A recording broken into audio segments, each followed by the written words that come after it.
Good morning students. जैसा कि हमने लास्ट डे चैप्टर स्टार्ट किया था थ्री क्वेश्चंस में हमने अब तक पढ़ लिया था कि राजा के मन में 3 सवाल थे कि कौन सा काम सबसे पहले करना चाहिए, कौन से लोग सबसे ज़्यादा ज़रूरी हैं और कौन सा कार्य सबसे ज़्यादा ज़रूरी है। तो इन क्वेश्चंस के आंसर जानने के लिए वह अपने यहाँ कई सारे वाइज लोगों की काउंसिल भी बुलाता है, सबसे उनकी ओपिनियन भी लेता है, बट नॉट सेटिस्फाई, लेकिन वो सेटिस्फाई नहीं होता है। तो आखिरकार राजा अब ये डिसाइड करता है कि वहाँ के सबसे बहुत ज़्यादा फेमस जो एक हर्मिट थे, एक तपस्वी जो थे, जो सांसारिक चीज़ों से दूर एक वन में अपनी कुटिया बनाकर रहते थे, वो उनके पास जाएंगे और वहाँ उनसे ही अपने सभी सवालों के जवाब मांगेंगे। लेकिन हर्मिट जो थे, जो तपस्वी जो थे, उनकी सबसे बड़ी विशेषता ये थी कि वह साधारण लोगों से ही मिलते थे, किसी विशेष इंसान से वो मिलते नहीं थे। इसीलिए राजा ने अपनी जो किंग वाली जो अटायर थी, जो पोशाक थी, वह चेंज करके उन्होंने एक ऑर्डिनरी पर्सन की जो ड्रेस होती है, साधारण इंसान की जो वेशभूषा होती है, उसे पहना और जंगल के बाहर कुटिया से बहुत दूर ही उन्होंने अपने घोड़े को और अपने जितने भी बॉडीगार्ड्स थे, अंगरक्षक थे, उन्हें पीछे छोड़ दिया। वह कुटिया में जाते हैं तो देखते हैं कि वह जो तपस्वी थे वो अपनी कुटिया के बाहर ज़मीन खोद रहे थे। जब वह राजा को एक साधारण इंसान की वेशभूषा में देखते हैं तो वह उसे एक साधारण इंसान ही समझते हैं। वह उनका स्वागत करते हैं, लेकिन फिर से वो अपने काम में ही लग जाते हैं।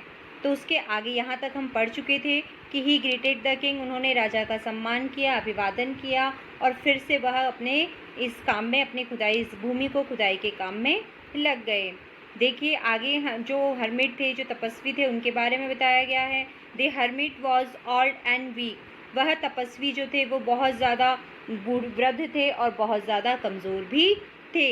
And as he worked he breathed heavily, लेकिन वृद्ध और कमज़ोर होने के बाद भी जब वो कार्य कर रहे थे, काम कर रहे थे, काम भी क्या कर रहे थे, ज़मीन की खुदाई करने का जो काम कर रहे थे, ही ब्रीथेड हैवीली, जिसकी वजह से उनकी सांस फूलने लगी थी, वो जोर जोर से सांस ले रहे थे।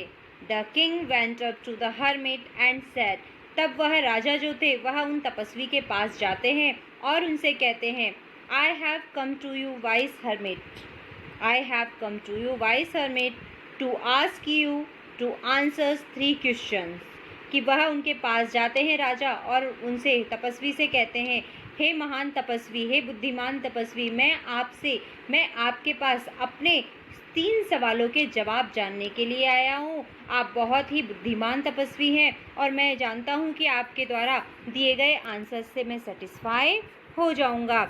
इसीलिए मैं आपके पास आया हूँ कि आप मेरे उन 3 क्वेश्चंस का आंसर दे दें। तो देखिए फिर वो बोलते हैं, how can I learn to do the right things at the right time, मैं आपसे जिन 3 सवालों का जवाब जानने आया हूँ, उसमें से मैं आपको बताता हूँ कि सबसे पहले मैं ये जानना चाहता हूँ कि मैं कैसे पता लगा सकता हूँ कि किसी भी कार्य को करने का या सही कार्य को करने का सही समय क्या है। हाउ कैन आई लर्न, कि मैं ये कैसे समझ सकता हूँ to do the right things at the right time, कि सही चीज़ मुझे किस सही समय पर करनी चाहिए, ये मैं कैसे जान सकता हूँ। सबसे पहला सवाल उन्होंने यही पूछा हर्मिट से।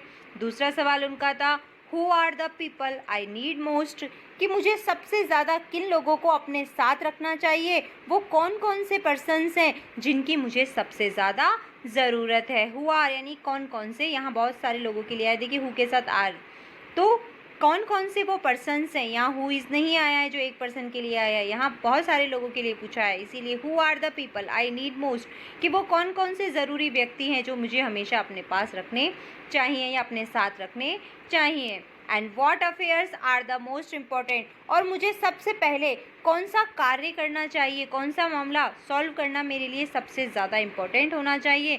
मैं इन 3 सवालों के जवाब जानने के लिए ही, हे महान बुद्धिमान तपस्वी, आपके पास आया हूँ। तो देखिए यहाँ उन्होंने अपने सवालों को हर्मिट के सामने रखा है, लेकिन हर्मिट ने उनके सवालों को सुन तो लिया। The hermit listen to the king, वो तपस्वी जो थे उन्होंने राजा के जो सवाल थे उसे बहुत ध्यानपूर्वक सुना, बट डिड नॉट स्पीक, लेकिन कुछ कहा नहीं। उन्होंने उसके सवालों को तो ध्यान से सुना, बट डिड नॉट स्पीक, लेकिन कुछ कहा नहीं। ही वेंट ऑन डिगिंग, और अपनी खुदाई के कार्य को जारी रखा, वो अपने काम में लगे ही रहे, वो भूमि को खोदते ही रहे। You are tired said the king. राजा जब उन्हें देखते हैं, वो बहुत ज़्यादा सांसें तेज तेज ले रहे थे, तो राजा उनसे कहते हैं, हे महान तपस्वी, आप बहुत ज़्यादा थक गए हैं। Said the thing let me take the spade and work in your place. Spade का मतलब है फावड़ा, जिसका यूज़ जो है वो ज़मीन को खोदने के लिए किया जाता है। तो राजा उनसे कहते हैं, हे महान तपस्वी, आप बहुत ज़्यादा थक गए हैं, इसीलिए आप अपना फावड़ा मुझे दे दीजिए। वर्क इन योर प्लेस, मैं जानता हूँ आप कंटिन्यू काम कर रहे हैं, इसीलिए ये आपका जो कार्य है वो बहुत ज़्यादा ज़रूरी है। तो आप एक काम कीजिए, अपना फावड़ा, अपना स्पेड मुझे दे दीजिए और मैं आपकी जगह खुदाई का कार्य कर लूँगा, मुझे अपनी जगह आप काम करने दीजिए। जैसे ही राजा उसे ये कहते हैं, तो देखिए हरमिट जो तपस्वी थे वो कहते हैं, थैंक्स, धन्यवाद, धन्यवाद। Said the hermit giving the king his PAT. और यह धन्यवाद वह उनके हाथ में फावड़ा देते हुए, पहले जो तपस्वी हैं वो राजा के हाथ में वो फावड़ा देते हैं और कहते हैं, धन्यवाद कि तुम मेरा कार्य करोगे। Then he sat down on the ground. और वह राजा को उस फावड़े को देने के बाद खुद कुछ देर आराम करने के लिए वहीं पर ज़मीन पर बैठ जाते हैं, वहीं पास में ही भूमि पर बैठ जाते हैं। तो देखिए हमने अब तक पढ़ लिया है कि राजा जब हरमिट के पास जाते हैं तो वो ज़मीन की खुदाई कर रहे थे और राजा उनके पास जाकर अपने तीनों सवालों को उनके सामने दोहराते हैं कि कौन सा काम सबसे ज़्यादा ज़रूरी है जो मुझे सही समय पर करना चाहिए, कौन कौन से पर्सन सबसे ज़्यादा ज़रूरी हैं और कौन सा मामला सबसे ज़्यादा ज़रूरी है जो मुझे सबसे पहले ध्यान देना चाहिए। लेकिन हरमिट उनके सवालों को सुनने के बावजूद भी अपने काम में लगातार लगे हुए थे। तो राजा समझ चुके थे कि उनका काम ज़्यादा ज़रूरी है, इसीलिए वो उनसे कहते हैं कि आप बहुत ज़्यादा थक गए हैं, आप अपना जो फावड़ा है, अपना जो स्पेड है वो मुझे दे दीजिए और आप कुछ पल के लिए आराम कर लीजिए। तो जैसे ही वो महान तपस्वी, वह ज्ञानी तपस्वी जैसे ही राजा की इस बात को सुनते हैं तो वो अपना फावड़ा जो है वो राजा को देते हैं और उनसे कहते हैं धन्यवाद, और कुछ देर आराम करने के लिए वो वहीं ज़मीन पर बैठ जाते हैं। तो यहाँ तक हमने कर लिया है। इससे आगे देखिए, इससे आगे हमारे यहाँ पर नेक्स्ट लाइन में दिया गया है, When the king had dug 2 beds, जब राजा ने 2 क्यारियों को, बेड्स का मतलब है यहाँ पर क्यारियाँ, जो ज़मीन में जो क्यारियाँ बनाई जाती हैं उन क्यारियों के लिए बताया है।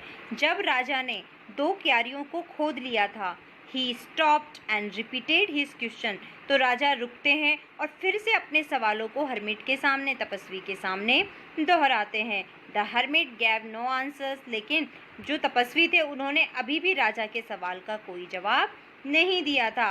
बट स्टूड अप, लेकिन वह वहाँ पर खड़े हो गए।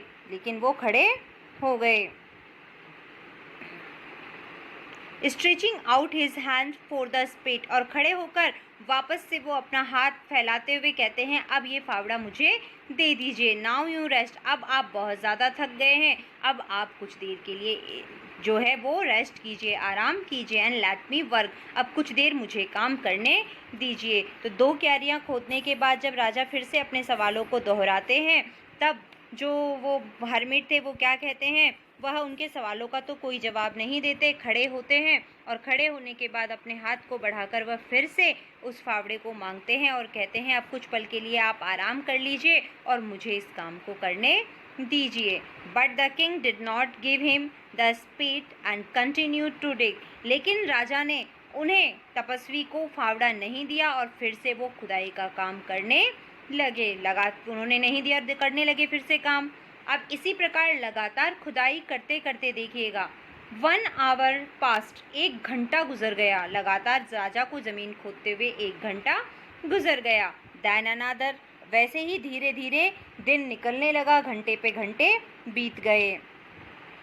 The sun went down behind the tree, जो सूरज जो था, अब देखिए सूर्य अस्त हो चुका था, वह भी सूर्य जो था वह भी पेड़ों के पीछे छिप गया था।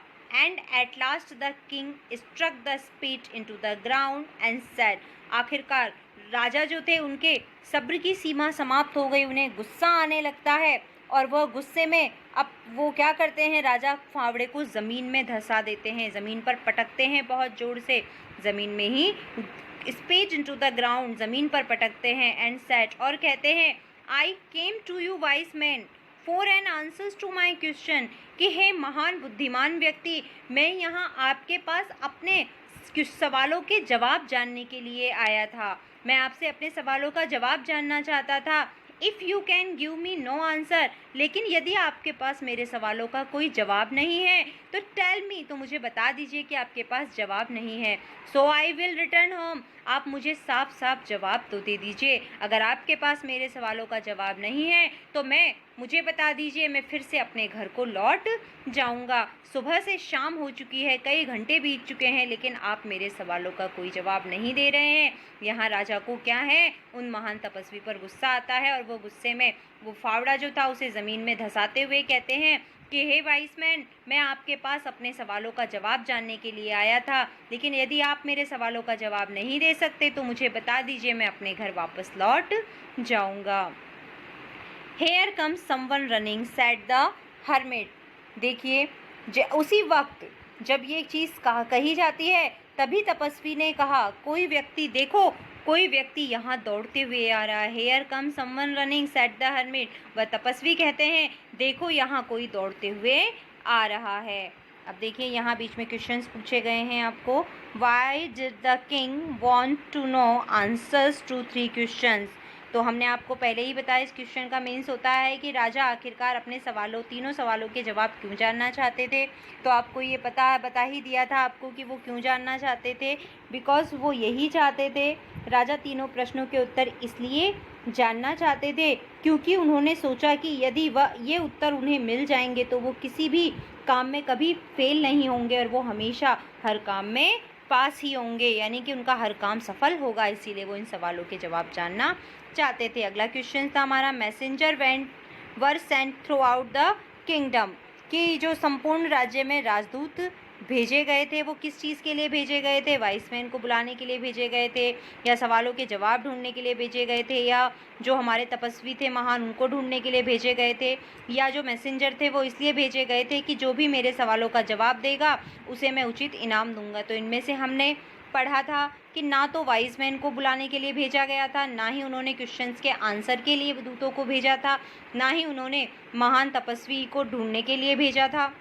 उन्होंने तो राज्य की पूरे किंगडम में ये घोषणा करवाने के लिए भेजा था कि उनके सवालों का जो भी जवाब देगा उसे वो उचित इनाम देंगे। तो ये वाला हमारा इसका आंसर ये वाला होगा। ये तो थे हमारे कंपैरिजन चेक।